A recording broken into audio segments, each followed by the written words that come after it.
Aujourd'hui, les formes verbales du subjonctif présent en italien. Mais non, j'ai mieux. Les oranges, Alphonse Daudet.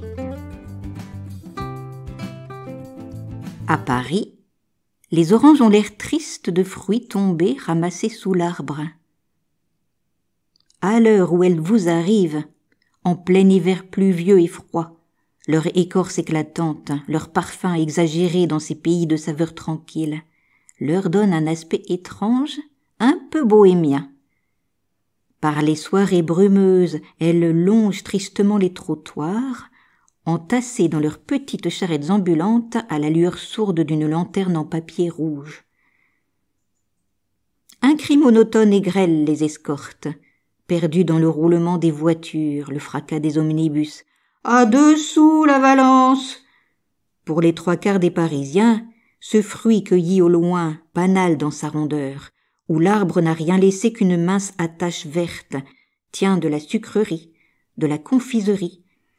Le papier de soie qui l'entoure, les fêtes qui l'accompagnent, contribuent à cette impression. Aux approches de janvier surtout, les milliers d'oranges disséminées par les rues, toutes ces écorces traînant dans la boue du ruisseau, font songer à quelque arbre de Noël gigantesque qui secouerait sur Paris ses branches chargées de fruits factices. Pas un coin où on ne les rencontre.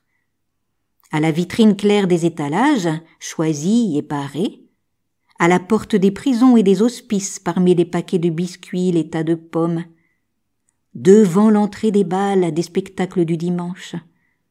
Et leur parfum exquis se mêle à l'odeur du gaz, au bruit des crin-crins, à la poussière des banquettes du paradis.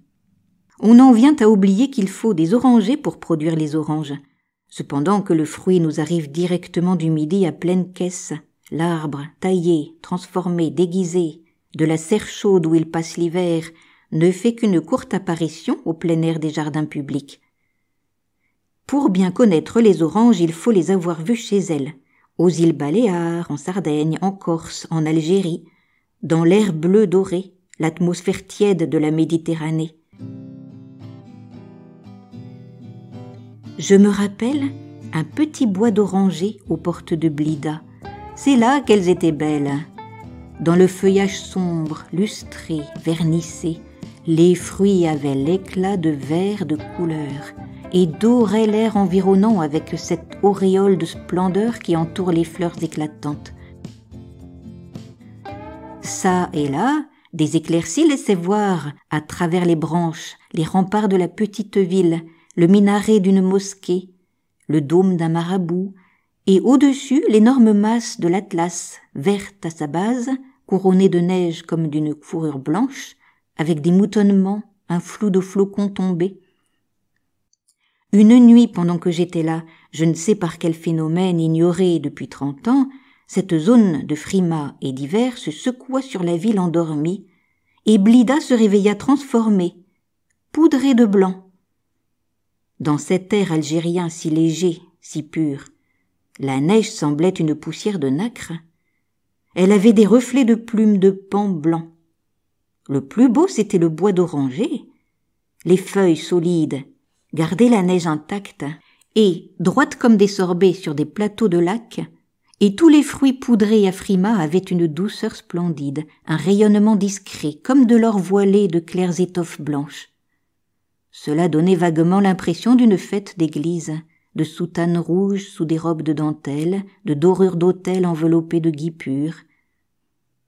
Mais mon meilleur souvenir d'orange me vient encore de Barbicalia, un grand jardin auprès d'Ajaccio, où j'allais faire la sieste aux heures de chaleur. Ici, les orangers, plus hauts, plus espacés qu'à Blida, descendaient jusqu'à la route dont le jardin n'était séparé que par une haie vive et un fossé. Tout de suite après, c'était la mer, l'immense mer bleue. Quelles bonnes heures j'ai passées dans ce jardin! Au-dessus de ma tête, les orangers en fleurs et en fruits brûlaient leur parfum d'essence. De temps en temps, une orange mûre, détachée tout à coup, tombait près de moi comme alourdie de chaleur, avec un bruit mat, sans écho, sur la terre pleine. Je n'avais qu'à allonger la main. C'étaient des fruits superbes, d'un rouge pourpre à l'intérieur. Ils me paraissaient exquis. Et puis l'horizon était si beau. Entre les feuilles, la mer mettait des espaces bleus, éblouissants comme des morceaux de verre brisés qui miroitaient dans la brume de l'air. Avec cela, le mouvement du flot agitant l'atmosphère à de grandes distances. Ce murmure cadencé qui vous berce comme dans une barque invisible. La chaleur, l'odeur des oranges. Ah, qu'on était bien pour dormir dans le jardin de Barbicalia.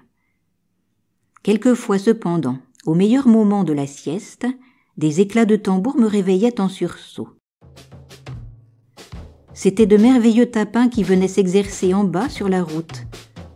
À travers les trous de la haie, j'apercevais le cuivre des tambours et les grands tabliers blancs sur les pantalons rouges.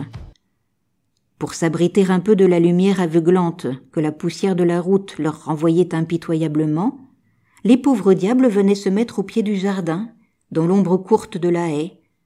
Et ils tapaient, et ils avaient chaud. Alors, m'arrachant de force à mon hypnotisme, je m'amusais à leur jeter quelques-uns de ces beaux fruits d'or rouge qui pendaient près de ma main. Le tambour visé s'arrêtait. Il y avait une minute d'hésitation, un regard circulaire pour voir d'où venait la superbe orange roulant devant lui dans le fossé. Puis il la ramassait bien vite et mordait à pleines dents sans même enlever l'écorce.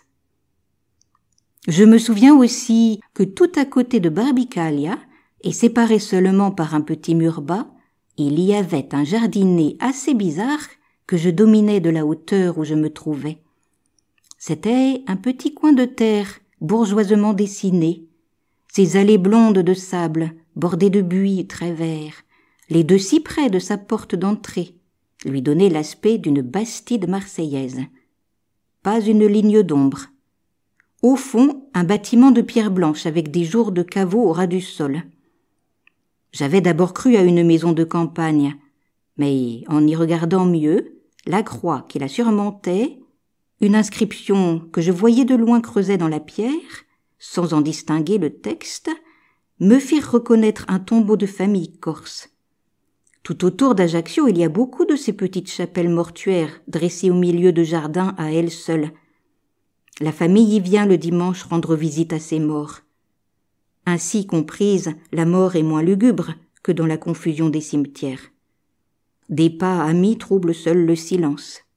De ma place, je voyais un bon vieux trottiner tranquillement par les allées. Tout le jour, il taillait les arbres, bêchait, arrosait, enlevait les fleurs fanées avec un soin minutieux. Puis, au soleil couchant, il entrait dans la petite chapelle où dormaient les morts de sa famille. Il resserrait la bêche, les râteaux, les grands arrosoirs. Tout cela avec la tranquillité, la sérénité d'un jardinier de cimetière. Pourtant, sans qu'il s'en rendît compte, ce brave homme travaillait avec un certain recueillement, tous les bruits amortis et la porte du caveau refermée, chaque fois discrètement comme s'il eût craint de réveiller quelqu'un. Dans le grand silence radieux, l'entretien de ce petit jardin ne troublait pas un oiseau, et son voisinage n'avait rien d'attristant. Seulement la mer en paraissait plus immense, le ciel plus haut, et cette sieste sans fin mettait tout autour d'elle, parmi la nature troublante, accablante à force de vie, le sentiment de l'éternel repos.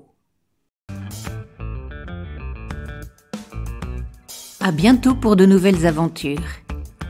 Vous pouvez retrouver histoire et poésie sur ma chaîne Entendre lire.